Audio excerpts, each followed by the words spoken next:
Curiosity is a luxury, isolation is the truth. When we understood this principle, everything was already too late. Humans are the last birds that can fly freely in the galaxy, and also another bird that has lost its wings in the galaxy. At the invitation of the Space Administration, I had the privilege of conducting an exclusive interview with Li Wei, a returning crew member of the Mars Expedition Project. Having the opportunity to communicate face-to-face with an astronaut from the Mars Expedition Project was undoubtedly a rare chance. Although this globally watched space event had passed 6 months ago, its discussion intensity remained high, even surpassing the recent incident of mass bird deaths and injuries occurring across the world. For the public, the focus wasn't just because this was humanity's first landing on Mars, but, more importantly, this journey that originally carried 3 people only had 1 person returning. Although everyone knows that casualties are inevitable in such high-difficulty manned space missions,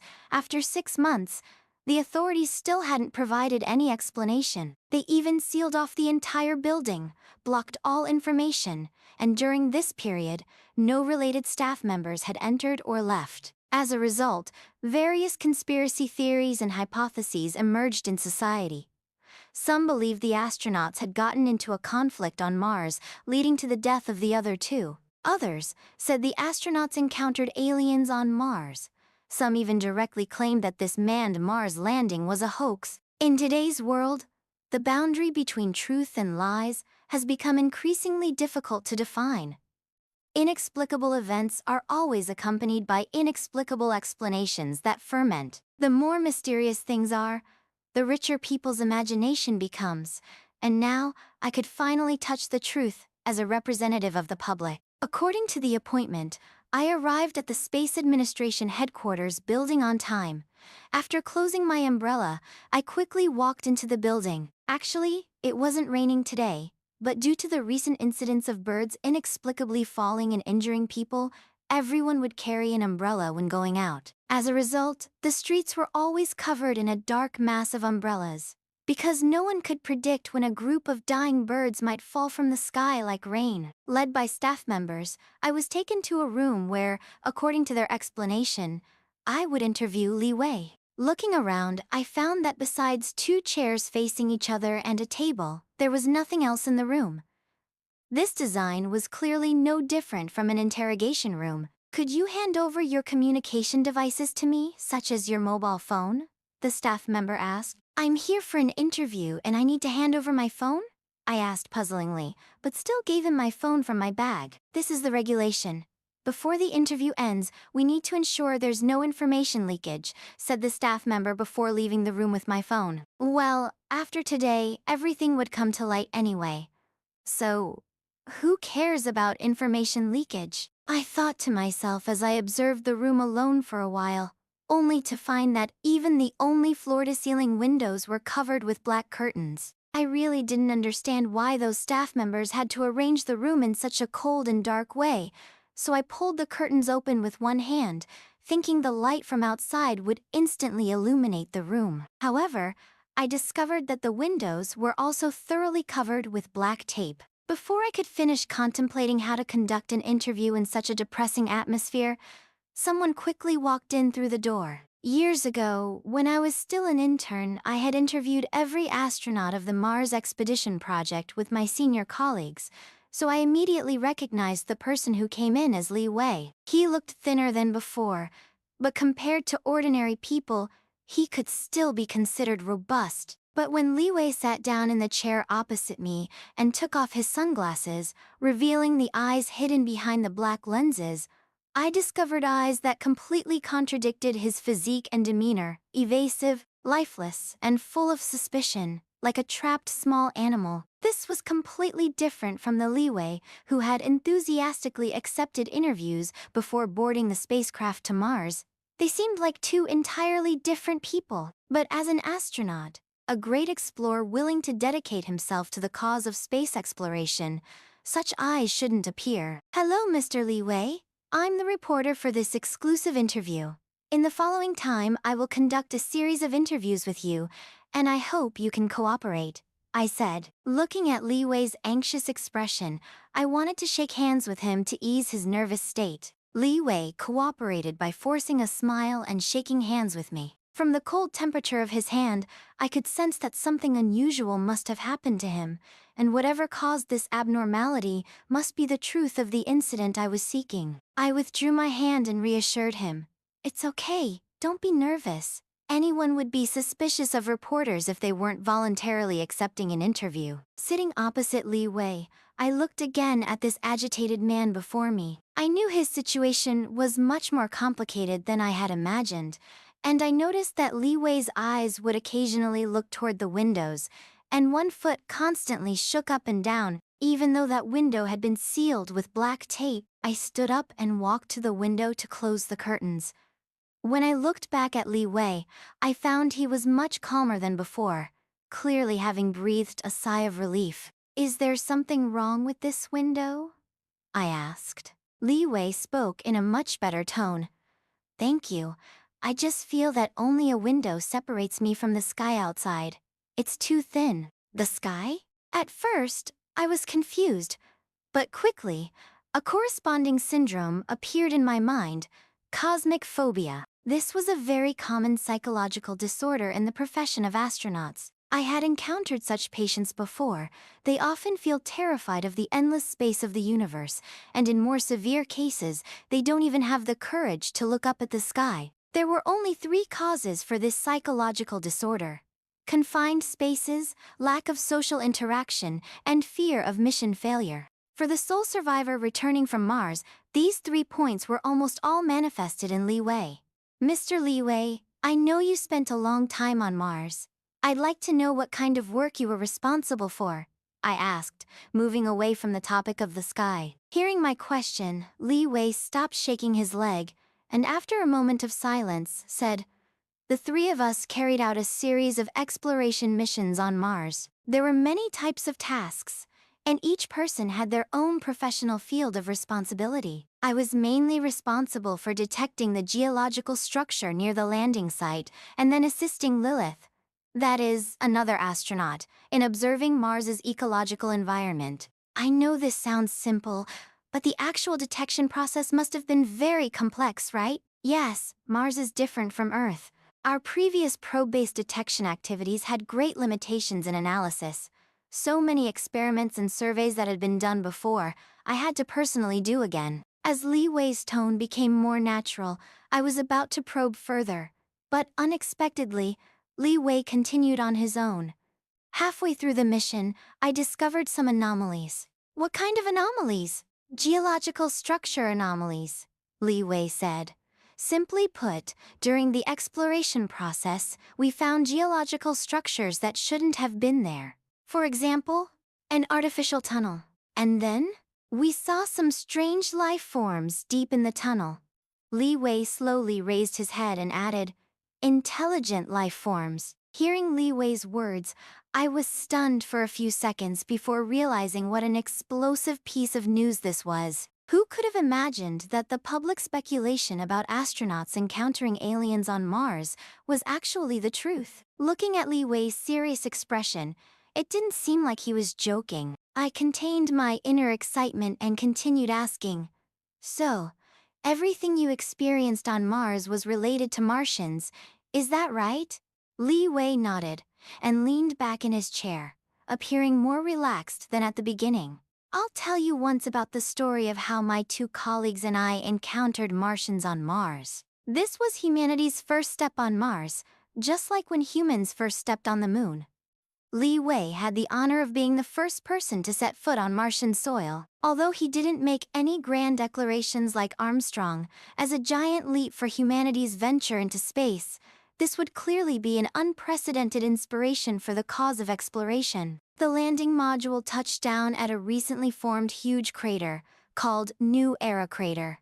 This crater was deeper than any canyon on Earth. If Mars's outer soil layer could be called its skin, then this crater had almost completely exposed the muscles beneath the skin. According to the original plan, Li Wei would be responsible for soil sampling work around the landing site and conduct on-site experimental analysis of the samples. This natural new impact crater undoubtedly provided great convenience for this work. Accompanying Li Wei to Mars were 2 other astronauts, engineer Haim and life scientist Lilith. Haim was mainly responsible for the installation and maintenance of various scientific instruments, while Lilith needed to analyze environmental elements affecting life formation, such as Mars's atmosphere, radiation, and frozen water. After Haim moved most of the scientific instruments into the temporarily built space using a small transport vehicle, Li Wei and Lilith eagerly took their tools and headed to the preset collection points to gather samples. When Li Wei stood at the sample collection point,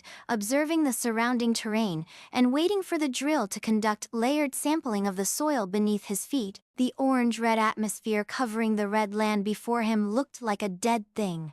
This made Li Wei begin to doubt what meaning there was in trying to prove that Mars currently has or once had life. If one could say that this Mars exploration mission was meant to prove to the universe that humans had the ability to leave their home and challenge this vast and silent existence of the universe, it could to some degree satisfy humanity's sense of conquest. In Li Wei's view, besides curiosity, humans had no other fundamental reason for exploring the stars, and anyone involved in this great space endeavor certainly didn't lack curiosity. As one of the members of the universe exploration team, Li Wei deeply understood the importance of maintaining curiosity about exploration.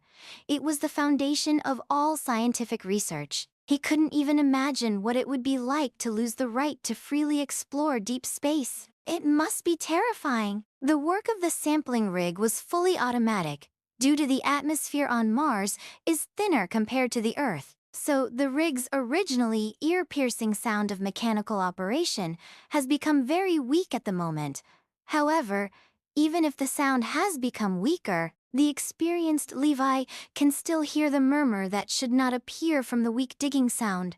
So Li Wei immediately ordered the rig to stop working and backed out. Facts proved that Li Wei's judgment was correct. The tip that was originally full of teeth-like structure was almost worn flat at the moment, and tiny cracks appeared on the drill part. In a little while, it might be about to break apart under the ground. Li Wei was very surprised to see the damaged drill bit, because it was a special drill bit specially designed according to the analysis of the Martian soil and rock layers by previous probes. But the facts in front of him proved that the drill had encountered something unexpected, something much harder than the rock layers detected in the past. In order to control the weight to ensure the stability of the landing capsule when it landed, the number of spare drills carried in the capsule was limited, so Li Wei planned to use the probe to see what was hindering the excavation of the drill hole first, to prevent wasting the drill and delaying the exploration plan. The probe was held by a cable, and then was slowly placed into the drill hole, while Li Wei stared at the images coming back from the probe in the display. The probe's own lights were a little chilly in color, but the rock walls were a warm shade of orange and red, so the drill hole looked like an old, long-deserted well somewhere on Earth. As the probe was about to reach the bottom of the drill hole, Li Wei frowned and brought his face closer to the screen, only to find that what was preventing the drill from working was actually a layer of metal. Due to the light from the probe, the reflective appearance of the metal layer's surface at the moment was in stark contrast to the surrounding rock formation. Goosebumps instantly rose up on Li Wei's body from the bottom up, and almost at the same time, the spacesuit began to alarm him, to remind him of his accelerated heart rate and elevated blood pressure. To be honest, the most worrying part of Li Wei's participation in the expedition program this time was the takeoff and landing. As for the exploration process, he had never worried about it after all. It was just a change of environment to do research. However, the image in the display made him reorganize his thoughts, and the primal curiosity of the human heart was accompanied by a chilling sense of fear. Li Wei was almost ready to flip over the display and jump onto the workbench, because the metal plate indicated that what he was stepping on was some kind of artificial creature that had never been discovered by human beings. Luckily, Li Wei quickly calmed down as he called for Haim and Lilith, and showed the two the footage captured by the probe. The two had the same reaction as Li Wei, but Lilith was a little more excited after all. As a life scientist, no amount of circumstantial data to sidestep the existence of life on Mars could ever compare to such direct and real evidence. Through the analysis of the metal residue carried out by the drill bit out of the drill hole, Levi judged that the composition of that layer of metal plate is only ordinary steel, and on the surface of a layer of nickel alloy-coated film. This result makes the three people happy, but also a little disappointed. Happy is that this thing is indeed man-made, because the natural world of the object is impossible to exist in nickel-plated alloy plating. Disappointment is, originally thought that this kind of alien artifacts will be made of some unknown human materials, did not expect just known to mankind metal plating process. At Heim's suggestion, the trio intended to use sonic radar to probe a large area of the land beneath their feet, which would allow them to more visually see the volume of this metal layer. A few minutes later, the map generated by the radar appeared on the instrument display, only to see several columnar structures with different angles of inclination appear in that map. Tunnel? These two words jolted into Levi's mind, and in order to affirm this conjecture, he set the radar's exploration range to the maximum, and the several columnar structures in the picture then also turned into a huge tunnel network structure that was interconnected like an ant's nest. The three of them froze for a long time as they watched the image, and eventually it was Lilith who reacted first, suggesting that she inform the Earth headquarters of the existing discovery and wait for instructions from the headquarters. After several hours of waiting, the three received a reply from the Earth headquarters. The original geological exploration plan was changed to Mars underground tunnel exploration plan, and the three astronauts were asked to turn on the AIT devices on their bodies to make sure that all the information could be sent back to Earth automatically. Hearing the order from the headquarters to turn on the AIT devices, the three astronauts' expressions instantly became serious. It should be known that the communication between Mars and Earth is affected by the distance, and it is impossible to receive the information sent by the current astronauts in real time.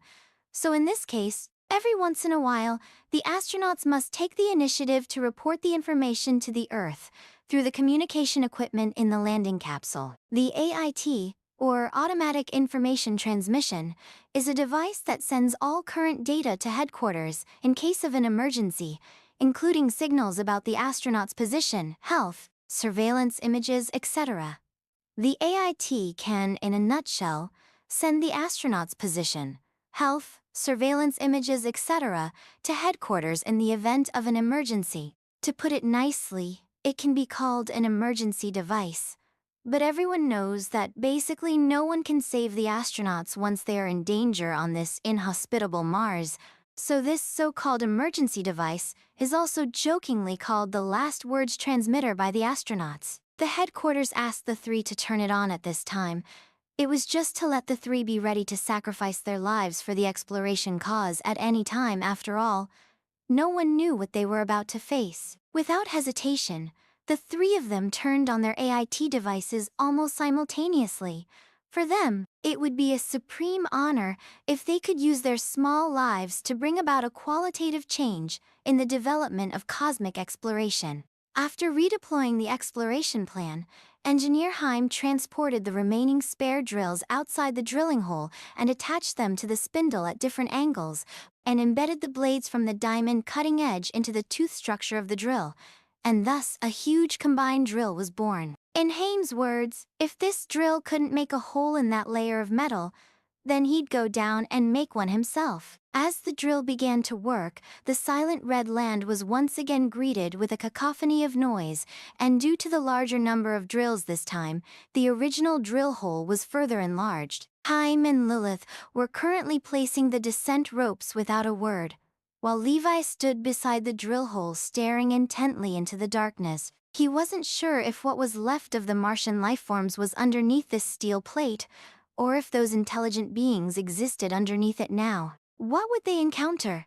Will it be aliens with teeth and claws, or alien technology that can make jaws drop? The sound created by each powering up of the drill made the trio clench their fists nervously, even if the rattling wasn't much stronger on Mars. Half an hour later, the sound of rock shattering from the drill hole suddenly turned into a sharp metallic friction, and it was obvious that the drill had touched the metal layer and was fighting against it. Levi turned on the radar again, only to see that the position where the drill bit was located in the chart was dropping a little bit, which indicated that the drill bit was having an effect. Haim, who was on the side, sighed in relief when he saw the result.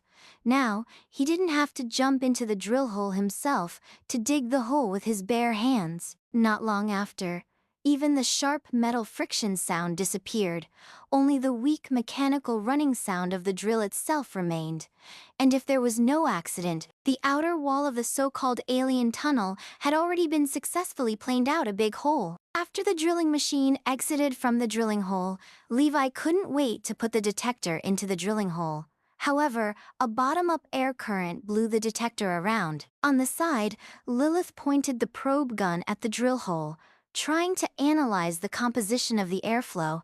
She was surprised to see the data on the meter. The composition of the gas coming out from the tunnel was actually a mixture of oxygen, carbon dioxide, and various rare gases. That is to say, the gaseous environment inside the tunnel was exactly the same as the atmospheric environment of the Earth. When Levi was able to lower the detector to the tunnel, the picture that came back was not the indirect contact with the aliens that the three of them were looking forward to, only that the tunnel was pitch black. And except for the tunnel walls, which were made up of layers of metal, the other images were just like an unfinished tunnel construction site on Earth. Lilith thought that since there were no living things inside the tunnel, she should be able to find out more by going down there herself. Levi lit up a fluorescent stick and threw it into the drilled hole, only to see that the fluorescent stick bumped left and right in the vertical drilled hole.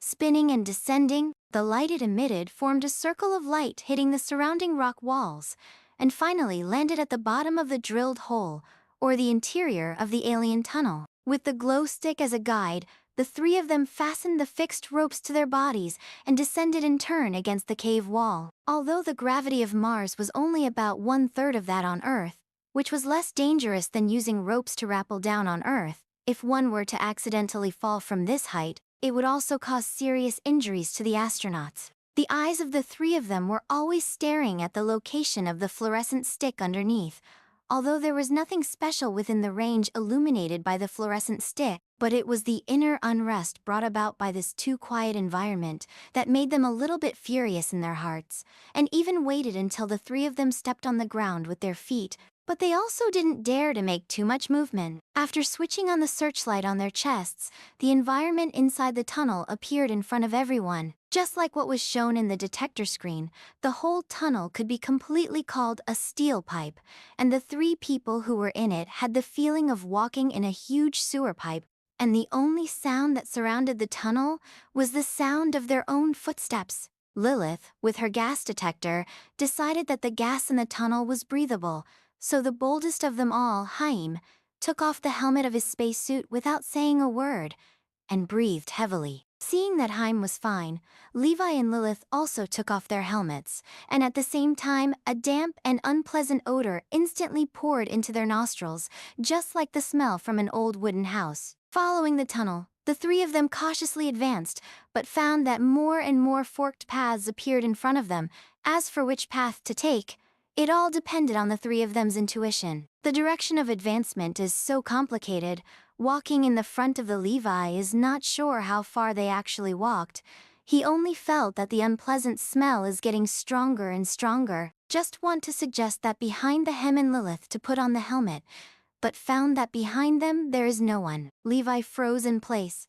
A chill pierced through his spacesuit into his marrow. He could no longer stand the damn silence and wanted to shout, but before he could open his mouth, he felt the unpleasant smell become strong again and filled Levi's entire nasal passages, and then he fell unconscious to the ground. Levi didn't know how long he had been unconscious, and it wasn't until Haim and Lilith woke him up that Levi completely came to his senses and saw his environment. It was a spherical room with a metal layer on the inner wall similar to the tunnel they were in before, and there was a mesh grill on the top of the room, and every now and then a strange noise would come out from inside, which looked like it should be an air exchange port. The light source in the room was a blue ribbon of lights that surrounded the inner wall at waist height, and the only exit was a metal door similar to a bank vault, whose thickness could be felt just by knocking on it. A life form that could create such a bulbous metal room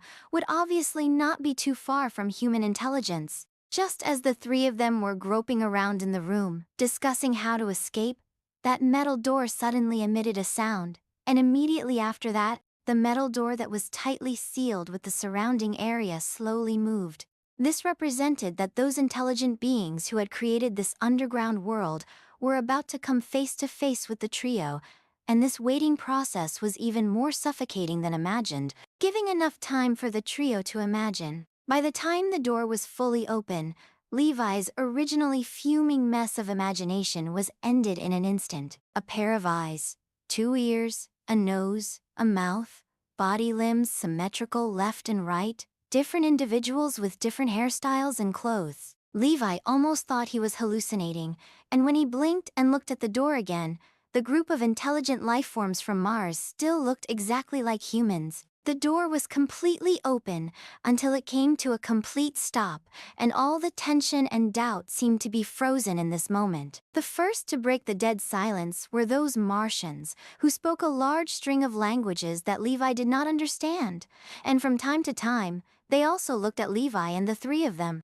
"Ao shu yi!" This word had been repeated by the Martians, and although Levi didn't know what it meant, because they looked exactly like humans, Levi could roughly guess the Martian psychology by watching the changing expressions on their faces. It was an expression of surprise when looking at something new and strange, but then, every now and then, a face full of pathetic pity, like when looking at a newborn animal about to die. Immediately after that, the Martians seemed to be nodding to each other as if they were in agreement about something, and one of them in robes came forward, still looking at the trio with that compassionate look. Levi guessed that this person was the head of that group of people, only to see him gesticulating while rattling off something. Although he couldn't understand his exact meaning, but judging by his tone of voice, he didn't have any hostility, but instead was trying to explain something. "A tea?"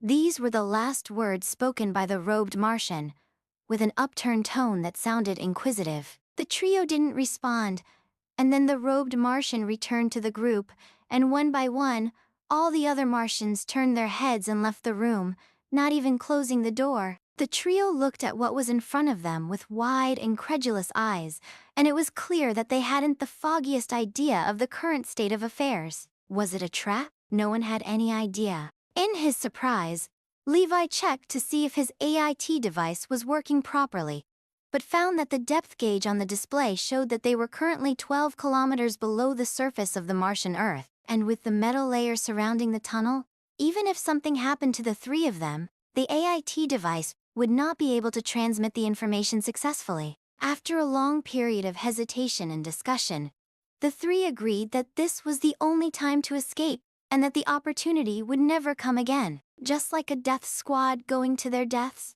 the three of them nervously walked out of the room a little bit. Outside the room is also a long tunnel. Unlike before, both sides of the tunnel have the same 3 people in the same spherical room, and the door of the room without exception are open. Many Martians in the different rooms in and out, calm but without losing the daily hustle and bustle. Just like a small town on the Earth in the neighborhood of the street, it was only when a few children ran past the trio laughing and giggling that they came back to their senses. This place was the living area of the Martians. Obviously on an alien planet, there were intelligent beings so similar to human beings and the atmosphere of everyday life under the ground. And apart from the language barrier, it gave people the impression that it was as if human beings had moved to the subterranean world on Earth. Even so, the trio decided to keep as much distance as possible from those Martians, lest an accidental mistake would lead to conflict. Relying on the sonic scanner on the spacesuit and the excellent reflective conditions of the inner walls of the tunnel, Hai made a simulation of the surrounding passages, a process similar to the feeling of only being able to see part of the map around them in the game, although it was a bit difficult. After adapting to this wayfinding mode, it was enough to bring the three back to the place where they had initially punched through the tunnel. During the nearly 3 hours of pathfinding, The Martians beside them did not have any intention of blocking the trio's progress. Instead, each of them revealed the same look as the robed Martians: novelty and pity. As the number of surrounding lights gradually reduced, the frequency of Martians also gradually reduced, so that in the end the tunnel was pitch black and could only rely on the lights of the spacesuit for illumination. But the scanners showed that the destination was not far away from the three people. At that moment, out of nowhere, several black shadows appeared in front of the three. The sudden change scared Lilith screamed. In the panic, through the light of the spacesuit, Levi quickly recognized that the black shadows were the Martians who had been whispering and discussing things when they were in the room before, which also included the robed alien. With the previous experience, Levi calmly reassured Lilith that they could return to the surface as long as they did the same as before, and did not clash with them. So, the three of them cautiously bypassed the Martians and continued on their way, but without expecting it, the Martians grabbed Haim and Lilith with one hand. Levi, on the other hand, reacted faster and dodged the hands of the Martians before running desperately towards the front. The situation was obviously different from before. He didn't dare to look back at Haim and Lilith. He only heard the footsteps of the chasers behind him getting denser and denser, and those Martians were shouting at the top of their lungs. Levi didn't need to think about it to know that they were warning him to stop. But Levi knew that once he stopped, it would be almost impossible to escape later. Running wildly all the way, Levi began to gasp for air, but it never felt comfortable enough. He then realized that the air around him had become thin, which also meant that the gap, where the air from the tunnel overflowed, was not far away. Finally, a top-down beam of light appeared in front of the darkness. That was the hole that the rig had first opened. Even the ropes were still hanging on the cave wall. Levi couldn't think about the reason why the Martians didn't take care of the loophole. All he could think about was to hurry up and put on his helmet. Then, with a handful of the rope, with the help of the automatic ascending pulley, the whole person rushed out of the tunnel at once. Behind him were still the shouts of those Martians. Levi originally thought that those Martians would follow and chase out of the tunnel, but they were like vampires who couldn't see the sunlight, hovering tentatively around the hole where the light shone. A few of the Martians plucked up enough courage to walk down to the bottom of the opening, then covered their eyes and banged around like they were crazy. Seeing that they were unable to catch up with Levi, the remaining Martians shook their heads and retreated into the shadows of the tunnel, and the shouts from their mouths gradually turned into the words that were repeated over and over again by them. Ao Shu Yi, Ao Shu Yi, Ao Shu Yi. After saying so many words at once, Levi's voice started to become a little hoarse, so he got up and drank the water on the table in one go. So, you escaped the tunnels like that and didn't go back after that? I asked. Yeah. I left Haim and Lilith behind. Levi covered his face with his hands and sounded very remorseful. From your description, those aliens didn't seem to be that technologically advanced, did they? Judging from the lifestyle of those Martians in the tunnels, their technology level should be similar to ours, Levi recalled.